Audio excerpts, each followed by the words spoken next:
Begini saya ajarin. Anda makan ini tiap hari, sama kayak ini nih. Seperempatnya itu bagus banget buat jantung, tulang, ya otak.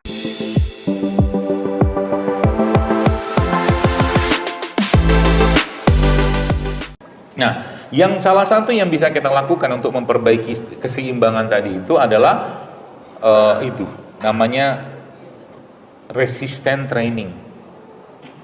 Resistant training. Resistant training seperti apa? Anda olahraga ya dengan menggunakan beban. Ya, dokter saya nggak punya barbel, pakai berat badan. Apalagi berat badan yang berlebih kan banyak tuh. Ya, jadi kalau apa tuh namanya? Apa contoh gerakannya apa? Banyak sekali. Ya, contohnya apa? Squat. Squat itu tahu kan? Tahu lah ya. Nanti cari aja squat. Gitu, duduk gitu. Kemudian apa lagi? Push up. Apalagi plank. Ya. Itu salah satu contohnya. Ya, jadi menggunakan berat badan sendiri, resistant training. Nah, ini yang banyak orang nggak sadar atau mungkin belum tahu. Sudah tahu sih alhamdulillah. Sebenarnya kalau sudah masuk kepada ranah resistant training ini, ya, maka perempuan saja kalau melakukan itu yang akan terbentuk tuh massa ototnya. Massa otot. Nanti kalau perempuan jadi sterek dok, enggak. Tenang aja. Tidak akan sampai ke titik itu, tenang aja. Tapi yang diperlukan adalah ini massa otot yang terbentuk. Ya. Jadi lemaknya tadi itu di-convert ya menjadi massa otot. Ya, jadi kalau ngangkat galon ya jangan pakai dorongan, angkat kali 2 kalau bisa. Lumayan kan? Kalau saya biasanya paling senang pakai anak. Ini anak gini kan. Lumayan 12-15 kilo gitu kan.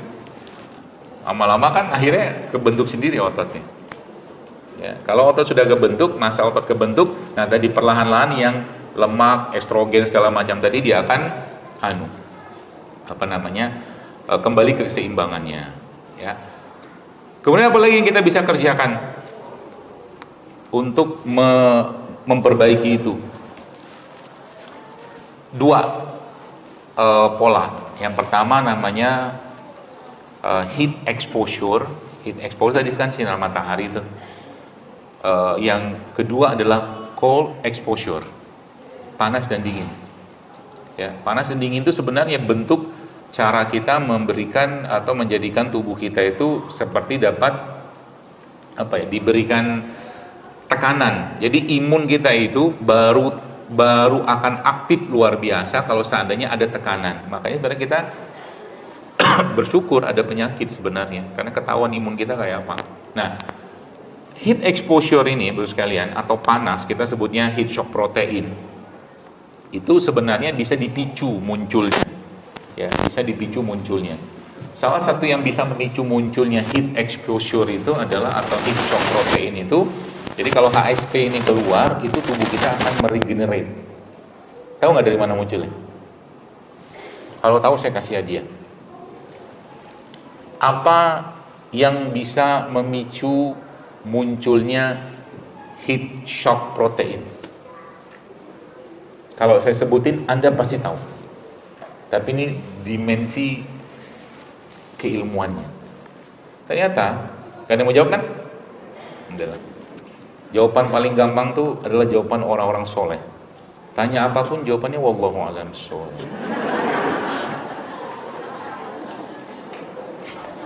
Apa penyebab stroke? Allah. Apa penyebab darah tinggi? Jadi kalau ujian gampang banget itu. Soalnya 50 tulisnya ini nggak bener ya. Ternyata heat shock protein itu bisa muncul dengan berbekam. Keren kan? Jadi rutin kan berbekam tiap bulan sekali. Oh, itu keren banget efeknya. Seperti mesin cuci darah dia. Bekam itu. Ya. Makanya kalau masjid-masjid begini ya kan biasanya dalam hadis itu kan Nabi mengajarkan kepada kita untuk berpuasa ayamul bid kan, 13, 14, 15. Terus ada hadis yang menyebutkan bahwa dilanjutkan lagi dengan pada tanggal 17-nya atau 19-nya atau 21-nya itu disunahkan atau dianjurkan untuk berbekam. Kalau bisa mah saran saya ke DKM gitu ya, pas tanggal-tanggal itu tuh bikin bekam di sini, bekam massal tapi yang memenuhi standar ya, jangan ngasal juga ya, karena kebetulan saya ketuanya ketua bekamnya, jadi kalau ngebekam pun jangan ngawur ya, bahaya, harus pakai SOP juga lah, karena kita urusannya sama darah gitu loh. Entah bekam massal atau nanti belajar berbekam misalkan kayak begitu, itu bermanfaat sekali, apalagi dikerjakan pada tanggal-tanggal tadi 17, 19 atau 21 ya. Itu HSP, heat shock protein. Kalau dia muncul ya tadi kayak kita nyalain mesin cuci darahnya kita, keren kan, terbekam sebulan sekali. Terus yang coldnya apa, yang dinginnya apa, itu ternyata baru-baru ini saya melihat beberapa penelitian tentang itu, ternyata itu bisa dipicu. Jadi dia itu kan sebenarnya kan panas dan dingin itu adalah stimulus ya. Nah itu mereka bikin Pak, kayak bathtub ya. Bathtub itu ada yang dari kayu, ada yang pakai gentong saja, tapi diisi es. Dia nyemplung di situ, tidak lama, cuma 30 detik aja. Tapi itu efeknya bagus banget. Ada datanya? Ada. Ya, ada datanya. Ya. Jadi itu salah satu yang bisa dikerjakan untuk tadi mengembalikan keseimbangan dari panas dingin seperti itu. Kemudian apa lagi? Sauna. Keren. Sauna. Sekarang kan banyak tuh yang sauna portable. Nggak ada anggaran dok, pakai tikar. Bisa kan? Tikar bikin itu, atasnya tutup kain sarung. Dalamnya ada panci. Saya kasih tahu isinya apa. Keren itu. Ini saya baca nih efeknya ya, efek dari itu tadi ya, sauna itu ya. Itu masya Allah bagus sekalian. Mana dia? Nih, sauna itu ya, maka dalam peradaban Islam kalau Anda baca di Andalusia itu banyak hammam namanya. Itu keren itu, dijadikan wakaf produktif zaman dulu. Sauna ya, tapi itu dengan sesuai dengan syariat ya, bukan sauna ngawur itu ya, yang laki perempuan campur, bukan gitu yang kita maksud. Dia mirip seperti orang exercise, olahraga, mimics ya. Jadi sauna itu mimik exercise. Dia meningkatkan body temperature, suhu tubuh, kemudian dia meningkatkan sel imun, kemudian dia meningkatkan heart rate sampai ke nih. Jadi yang ini yang jadi problem kita sekarang. Kenapa dari tadi saya keluar ngomongin gula? Ya, supaya Bapak Ibu tahu. Begini saya ajarin.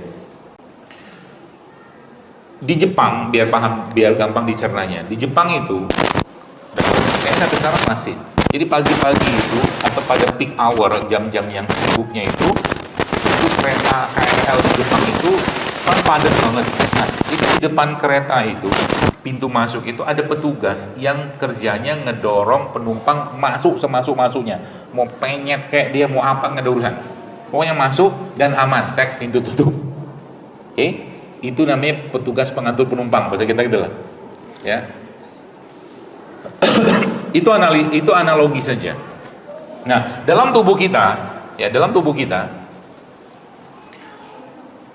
penumpangnya itu ya namanya gula. Paham?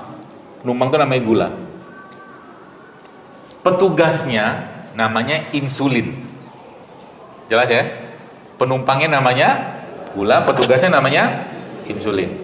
Sekarang kalau Anda ngerti analogi ini, Anda akan sudah mulai paham nanti pelan-pelan kenapa banyak orang zaman sekarang kecenderungannya justru malah ketika mereka habis makan yang tinggi gula olahan, boro-boro bisa ngebut, malah justru lemes, bahkan ngantuk dan tidak berenergi. Petugasnya insulin, penumpangnya gula. Nah, Petugas ini ikan manusia, ada waktunya dia capek gitu loh.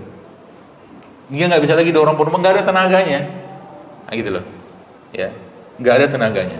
Sehingga yang terjadi apa? Si gula tadi, penumpang tadi, kereta itu sel, ya. Jadi tugasnya petugas itu memasukkan gula ke dalam sel, bukan dibiarkan beredar di aliran darah. Jadi kalau Anda tanya, jadi penyakit diabetes itu kenapa? Karena kebanyakan penumpang keluar dari kereta. Paham? Itu diabetes. Penyebabnya kenapa? Penyebabnya ada dua. Penyebab pertama karena kebanyakan penumpang. Penyebab kedua apa? Letihnya petugas. Letihnya petugas inilah yang sekarang di zaman sekarang dikenal dengan namanya insulin resisten. Jadi nggak bisa kerja lagi dia, capek deh. Mau buktinya, mari kita lihat bagaimana kita sering membuat petugas ini kecapean. Pagi-pagi yang dimakan apa? Nasi lah, nggak usah sebut nasi apal, pokoknya nasi. Nanti kalau saya bilang nasi uduk, saya dimarahin lagi sama saudara kita orang Betawi.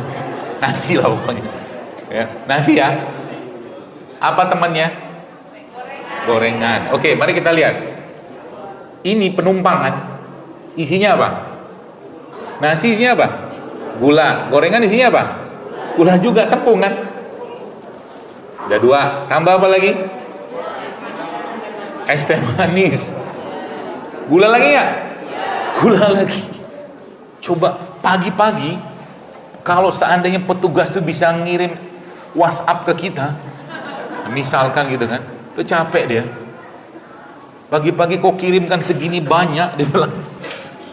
Ya, segini banyak penumpang yang aku baru saja rehat semalam gitu. Akhirnya apa? Masuk kantor, yang terjadi apa? Minta cuti kan? Petugasnya kan? Sampai kantor, ngantuk. Aku rehat dulu lah, gak kuat aku sebanyak ini. Itu belum sama kerupuk loh. Ada kerupuk kan? Apalagi kadang-kadang ada sebagian, wah kayaknya tambah mie bagus nih. Tepung lagi, coba, ya Allah ya Rahman. Jadi sebenarnya ngajarin kayak begini itu ngajarin berarti yang bagus. Kalau pagi-pagi itu bagusnya makan apa, kan gitu kan. Kalau Anda mau dia mau tubuh itu bisa membongkar si karbonya, maka jangan masukin karbo banyak-banyak pagi-pagi. Makanya saya kalau pagi-pagi lagi nggak mau makan, saya pakai fat burner. Wah, dokter canggih banget fat burnernya. Fat burnernya apa? Kopi. Kopi itu membuat saya tidak perlu banyak makan. Tergantung tiap orang kan, nggak ada yang nggak cocok juga sama kopi. Kalau nggak cocok sama kopi gimana? Banyak, mau teh hijau boleh, ya. Mau apa lagi? Mau apa tuh? Rempah-rempah gitu juga boleh.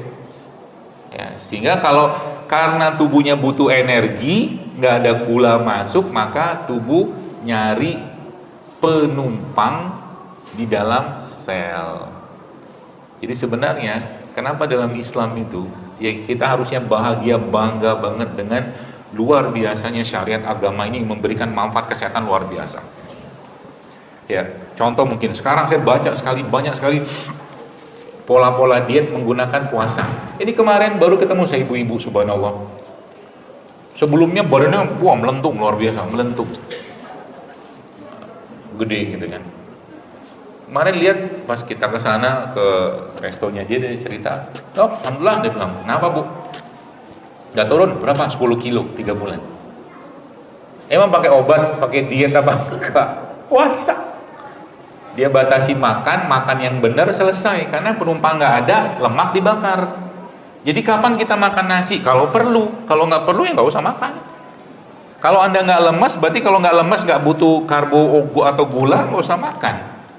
Bagaimana cara membuat tubuh kita itu? Ini pentingnya ilmu ya. Bagaimana cara membuat tubuh kita itu bisa bertahan lama tidak lapar? Caranya apa? Makan daging, makan protein. Jadi isi porsi makan Anda itu nanti aman. Jadi dalam satu piring itu nanti kalau Anda makan, isinya ada protein, ada sayur, nasinya sedikit, aman tuh. Itu aja sebenarnya kan. Jadi kalau pagi-pagi Dok, supaya saya nggak lapar terus pagi-pagi gimana? Udah makan telur aja pagi, sedikit buah, ada kopi sedikit kalau pengen kopi, udah bertahan tuh sampai siang gitu. Udah kan? Udah. Jadi selama ini sebenarnya kita tuh apa? Tersesat, tanda kutip, dalam urusan makan ya. Jadi memperbaiki gimana? Benerin aja dulu, nanti lama-lama dia akan baik sendiri ya. Nah, kemudian apa lagi? Tadi sedikit sauna tadi ya. Dia meningkatkan denyut jantung, kesehatan jantung ya, sauna itu. Dan dia menurunkan risiko infeksi atau peradangan ya, mulai dari influenza atau flu, kemudian sampai ke infeksi virus ya. Itu efek dari sauna. Saya itu membayangkan gitu ya, membayangkan nanti kalau suatu hari kita semakin bagus mempelajari agama, mempelajari bagaimana Islam dulu membiayai peradaban dengan wakaf. Jadi di masjid itu nanti bisa jadi ada sauna gratisnya. Keren kan? Bekamnya gratis, saunanya gratis, kliniknya gratis. Bisa nggak begitu? Bisa. Didanai dengan dana wakaf. Kenapa saya katakan bisa? Bisa, zaman dulu udah pernah mereka kerjakan bagaimana satu rumah sakit di salah satu dinasti dan kekhalifahan itu rumah sakitnya bertahan 800 tahun dengan 8.000 bed, semua wakaf gratis. Gak main-main zaman dulu, karena ada ilmunya dan bisa kita pelajari. Gitu ya. Jadi berapa kali saunanya? Ya 3 kali satu pekan, 4 kali sepekan. Berapa lama? Rata-rata 15 sampai 30 menit. Bagus untuk menguatkan imunitas kita. Kemudian mana lagi?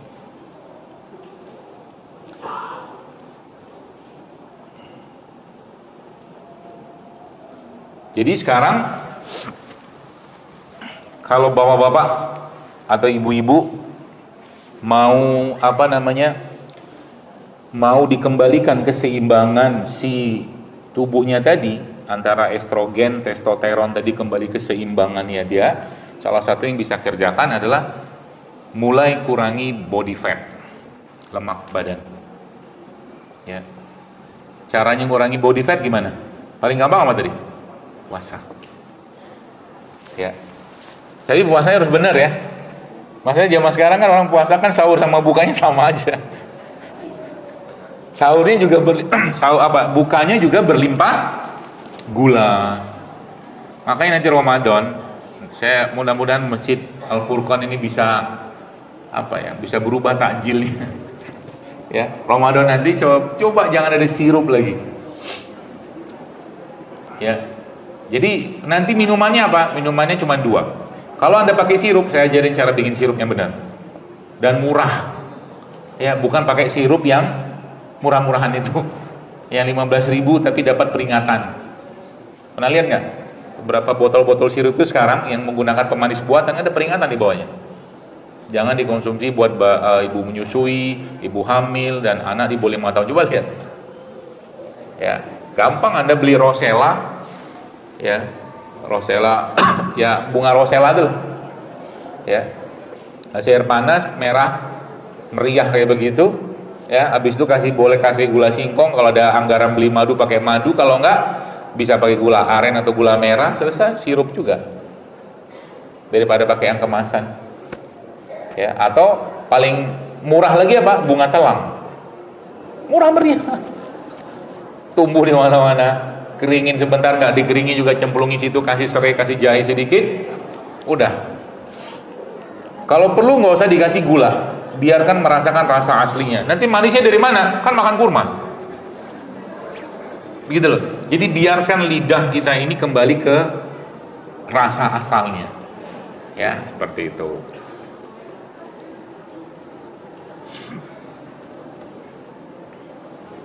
Nah, kemudian ada beberapa makanan sih sekarang yang sifatnya memang dia bisa memperbaiki ini tadi, keseimbangan tadi. Tadi kan ada daging ya. Ada beberapa jenis lemak yang bagus sebenarnya. Contoh lemak yang bagus apa? Ini Ini kelapa tua kan? Anda, bukan Anda, ini kalau saya bagi 4 gitu kan, jadi 1/4 kan, per bagian.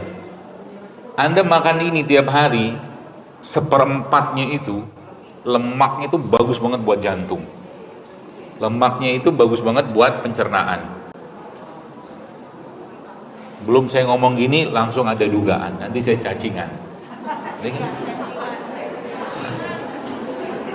Saya nggak tahu siapa berita dari mana itu yang membuat orang memfitnah benda ini juga. Cacing, makan kelapa kok cacingan? Gak ada urusan, makan aja 1/4. Airnya diminum. Jadi ini kalau dibeli berapa nih? Paling 7.000 ya, 5.000-an. Hah? Ya 10 lah, yang agak-agak melosok dikit 5.000. Ini air isotonik terbaik di dunia. Jadi kalau Anda pergi ke supermarket, belikan isotonik tuh kan, kalah sama ini Pak. Nggak usah sebut lah mereknya, pada tahu lah. Kalah sama dia. Yang ini kan airnya dibuang-buang. Padahal Allahu Akbar. Ya. Air ini kalau Anda baca tinggal dibuka kok anunya. Apa namanya? Penelitiannya tentang isinya apa. Banyak banget, mineral, kalsium segala macam, ya, enzim, ada semua di sini. Ya, jadi lemak ini bagus. Nah, lemaknya ini yang memang diperlukan untuk memperbaiki keseimbangan tadi Ibu sekalian. Ya, makanya salah satu yang saya biasa banyak sarankan bagi orang-orang yang memang bermasalah di urusan perlemakan ini, ya lemak itu dilawan dengan lemak, cuman lemak yang benar dan tidak berlebihan. Contoh lemak yang benar apa? Ini kan lemak nih, makanya bentuk jadiannya dia kan namanya VCO, ya kan, VCO kan santannya itu diolah lah sampai akhirnya menjadi bening banget.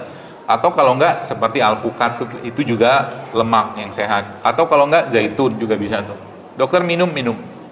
Tadi bagi saya minum VCO, ya. Minumnya dia pakai apa ya, boleh yang kapsul, boleh yang apa gitu loh. Karena dia selain serat, lemak, dia balik-balik memperbaiki keseimbangan tadi. Kemudian apa lagi? Ini saya lupa nih. Ini keren. Iya, ini tempe. Maksudnya ini keren tempe ini gitu loh. Suuzon banget sih jadi orang. Tempe ya. Tempe ini kan aslinya dari apa? Kedelai. Saya nggak bahas proses ya. Saya anggap tempenya benar, bukan diinjek-injek. Nah, selama ini kan orang dugaannya kan kalau tempe itu kan pasti diinjek-injek lah, plus juga dengan keringat yang bikin lah. Saya anggap ini, saya baik-baik sangka aja sama dia, supaya saya tidak menduga macam-macam. Tempe nih bos sekalian, ini kan termasuk protein sebenarnya kan. Tapi canggihnya dia, ini menarik. Canggihnya tempe ini karena dia difermentasi, ya, maka vitamin yang biasanya ada pada daging atau protein hewan itu bisa timbul di sini. Canggihnya tempe. Semua mineral dia, kalsium, kalium, magnesium, segala macam meningkat berkali-kali lipat setelah difermentasi. Sudah saya fermentasi. Jadi tempe ini kalau Anda bisa makan menjadi salah satu sumber protein, memang benar ya, benar banget. Dan apakah dengan ini menggantikan daging? Ya enggak, tetap kalau makan daging harus makan daging. Umat Islam makan daging, umat Islam harus makan daging. Kita tidak vegetarian karena Rasul kita makan daging, minimal akikah atau kurban, iya kan? Nggak mungkin vegetarian kita mau disuruh makan kok, ya. Jadi jangan ngikut-ngikut diet vegetarian itu. Ya terserah, kalau mau ikut silakan aja. Tapi kalau saya, kalau pakai konsep dasar agama kita harus makan daging gitu. Ya, baik pekurban atau yang mendapatkan dagingan gitu. Karena itu salah satu kebahagiaan sebenarnya. Karena asam amino kan. Nih. Jadi kayak begini nih menjadi salah satu sumber. Sumber apa? Ada lemak juga, ada vitamin juga, asam amino juga, ya. Asal tidak berlebihan nggak masalah. Makanya yang viral beberapa, bukan viral sih, banyak, saya agak ngeri-ngeri sedap dengar kata viral ya. Yang banyak teman-teman Bapak Ibu lihat di postingan saya itu kan sebenarnya kan menjadikan bagaimana itu dimakan secara utuh tanpa minyak. Ya, kenapa nggak boleh? Kenapa nggak boleh minyak? Bukan nggak boleh sih, kalau bisa kurangilah minyak yang masuk ke badan kita yang berasal dari lemak trans namanya. Dari minyak apa? Minyak goreng. Jadi ibu-ibu kalau mau sekarang mau goreng pakai minyak apa? Kelapa. Lebih aman. Saya pakai, di rumah saya pakai. Minyak kelapa itu bisa dibikin sendiri nggak? Bisa. Jadi jangan bilang mahal lagi. Bikin sendiri pun bisa. Dan tinggal Anda lihat di YouTube, bikin dia caranya, jadi mah itu. Ya, minyak kelapa. Jadi kalau mau digoreng, ya pakai minyak kelapa. Ya. Nah ini kalau bisa dimakan kayak begini, apakah mempengaruhi kualitas atau nilai gizinya? Saya belum baca detail, tapi pastinya ada. Semua yang diolah menggunakan pemanasan apa segala macam pasti akan ada perubahan. Ya, perubahan nilai gizi meskipun tidak langsung nol, enggak juga. Ya, ada yang mengatakan, wah nggak bener tuh nyuruh makan tempe mentah. Sebenarnya nggak mentah kok. Kan kedelainya udah direbus, ya kan? Terus kasih ragi jadi juga. Jadi ketika ini dimakan, coba sekali-kali nyobain makan tempenya dibikin stick, dicocol pakai madu, enak banget. Potong gitu kan, potong ya bikin stick-stick gitulah, waktunya nggak banyak, nanti cocol pakai madu, wah enak. Dan coba aja lihat nanti, perutnya juga enak. Kenapa enak? Karena ini ini kan di apa? Difermentasi ya, atau dikasih ragi gitu loh. Sama kayak ini nih. Ini apa? Tauco. Fermentasi nggak? Nah, salah satu bab yang Anda harus masukkan dalam makanan harian Anda adalah makanan dalam rangka memperbaiki ini loh, seimbangan tadi itu adalah semua yang fermentasi kalau bisa masuk. Semua yang fermentasi. Tauco ini kan fermentasi juga nih pakai ragi. Atau apalagi contohnya fermentasi? Tape juga, tape bukan tape. Apalagi? Yogurt, ya. Yogurt sih bisa, cuman cari yogurt yang nggak pakai gula. Ada kan? Ada. Terus manisnya dari mana? Dari beliau ini. Belinya yogurt yang plain. Nah gini, nanti dikira promo. Belinya yogurt yang plain, nggak ada rasa, tawar, lalu campurkan madu. Nah, salah satu lagi untuk ngebooster hormon tadi, ya baik itu testosteron atau estrogen, adalah jangan tinggal garam. Jangan musuhi garam. Karena selama ini garam itu dimusuhin. Asal garamnya benar dan tidak berlebihan, insya Allah aman. Ya, kalau Anda baca hadis-hadis tentang garam banyak sekali. Ya, maka jangan tinggal garam. Makanya kalau Anda makan buah-buah dipotong, kalau dikasih garam di dalam perut kita tuh adem, asik dia, nggak kembung gitu, betul lah. Karena garam tuh efeknya banyak banget, ya, efek ke tubuh kita termasuk ke asam lambung, ya, ke pencernaan. Coba aja nanti kalau mau iseng coba makan semangka tanpa garam sama makan semangka pakai garam, beda apa ya, di perut kita kan beda. Ya, jadi salah satu booster testosteron itu adalah atau estrogen itu adalah menggunakan garam. Jadi jangan tinggalkan garam.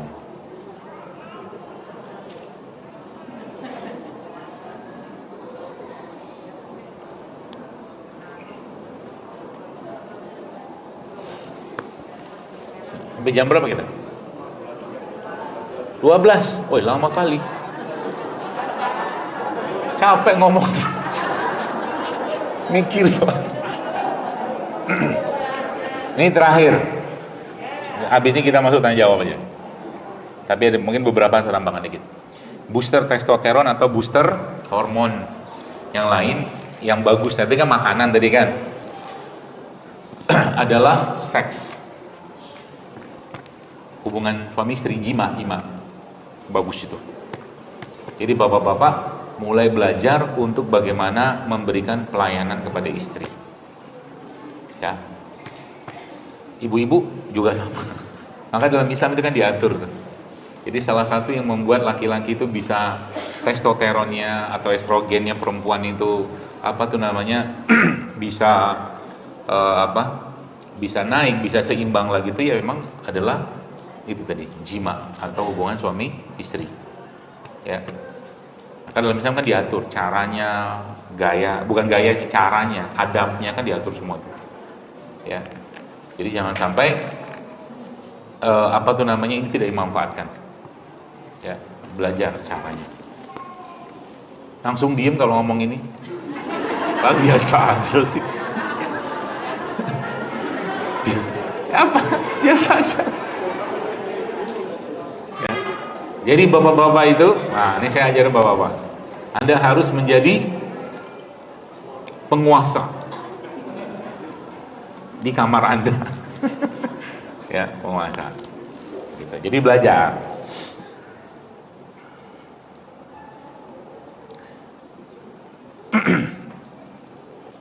Dapat gak poinnya? Dapat ya? Jadi yang dihindari apa, yang dimakan apa, intinya apa? Salah satu yang kita mulai perbanyak, kalau daging jangan makan daging olahan. Ya. Sayur buah itu udah wajib. Ya. Kemudian apa lagi? Makan organ. Asal nggak berlebihan dan tidak salah cara mengolahnya, aman. Aman. Ya. Seringkalinya berarti boleh dong makan jantung, boleh. Makan aja. Itu sumber ada yang baca nggak kemarin postingan saya di Instagram tentang makan jeroan? Ada kan? Ada. Memang ada datanya. Lah kita justru malah yang alami itu kita nggak makan, justru malah ngambil multivitamin yang sintetik. Padahal kita makan ini kan juga nggak berlebihan. Asal tidak berlebihan dan asal benar cara pengolahannya. Itu aja poinnya. Ya. Jadi makan jantung boleh, makan ginjal makan aja. Asal jangan berlebihan. Ya. Cara paling mudah dibikin apa? Sup. Ya kan? Bikin sup. Masalahnya kita tuh kan kadang-kadang udahlah pakai minyak, kasih santan, garamnya berlimpah ruah, ya iyalah. Akhirnya apa? Yang disalahkan asam urat. Jeroan disalahin lagi. Ya, seperti itu.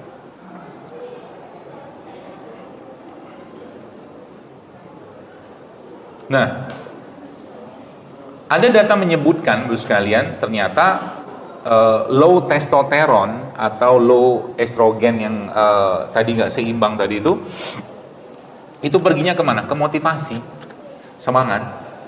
Ya makanya kenapa laki-laki itu harus menjadi rijal, qawam. Ya, jadi bapak-bapaknya, ibu-ibu kalau pagi-pagi dia minta kopi manis, kopi nikmat, jangan lagi kasihnya kopi pahit aja.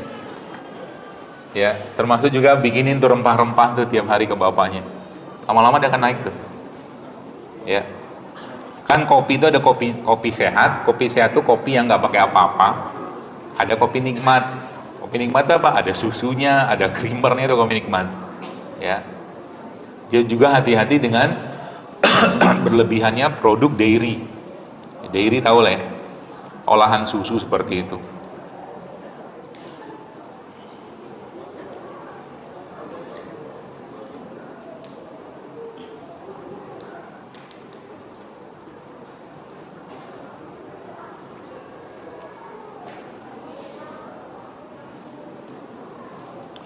Jadi makanan seperti daging ya, daging hewan lah kebanyakan, kemudian ayam, ikan, termasuk ayam itu. Saya terakhir ada baca buku judulnya Kolagen. Buku ini baru saya beli.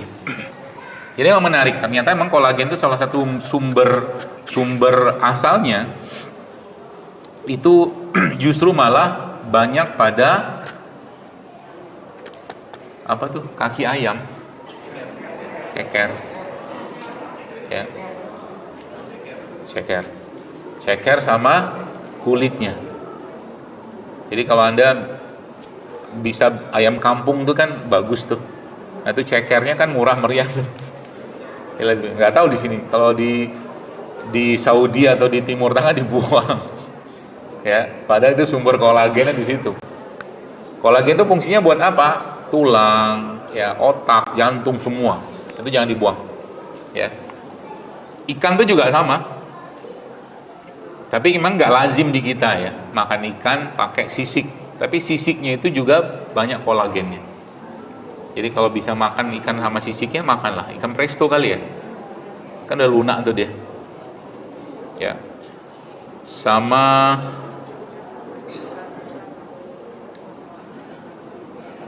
leafy green ini sayur-sayur hijau. Ya. Sayur-sayur hijau kayak brokoli, asparagus gitu loh. Itu juga bagus buat naikin hormon testosteron atau estrogen.